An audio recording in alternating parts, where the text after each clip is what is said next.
চিংড়ি মাছের খুব সুন্দর কালার করেছে, কিন্তু অবশ্যই ভালো হয়ে গেছে, দেখতে পাচ্ছ তোমরা। এরপরে দেবো আমি এই চিংড়ি মাছের মধ্যেই দিয়ে দেবো আদা পেস্ট, রসুন পেস্ট, সব পেস্ট করে রাখো, এর মধ্যে দিয়ে দিলাম। একটু রাস্তাতে লোকে আর করে দেবো,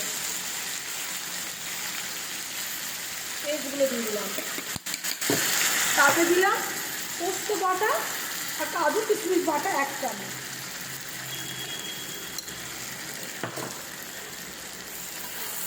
এবার এটাকে দিয়ে আমি কষাতে থাকবো।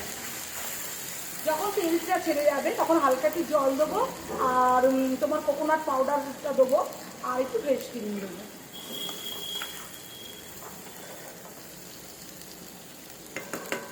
আমি অলরেডি আগে নুন হলুদ একটু বেশি করে দিয়ে ভালো করে মাখিয়ে রেখেছিলাম, সুতরাং তাই জন্য আমি এখনও এটাকে দেবো না। আরও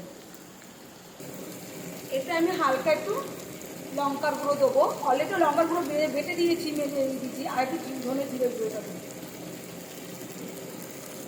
আমার এতে রান্না কষানো হয়ে গেছে, এর মধ্যে হালকা জল দেবো, এরপরে দেবো ফ্রেশ ক্রিম, এই যে ফ্রেশ ক্রিম, আর এটা হলো কোকোনাট পাউডার, ওটা দিলাম। আমি আলাদা করে জলের সাথে গুলিয়ে দিলাম না, যেহেতু এতে জল দিয়ে দিয়েছি। মাছটা কি সুন্দর কালার ছেড়ে দিচ্ছে, এখন আর একটু টানবে, টানার পরে যে মানে যে তেলটা ছাড়বে তখন নামাতে হবে। এতে আমি একটু হালকা চিনি দিয়ে দিচ্ছি।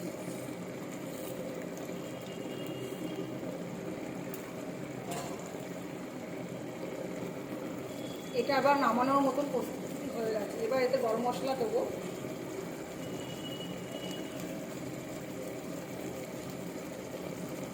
এটাকে আমি এবার পাত্রতে নামিয়ে নেব।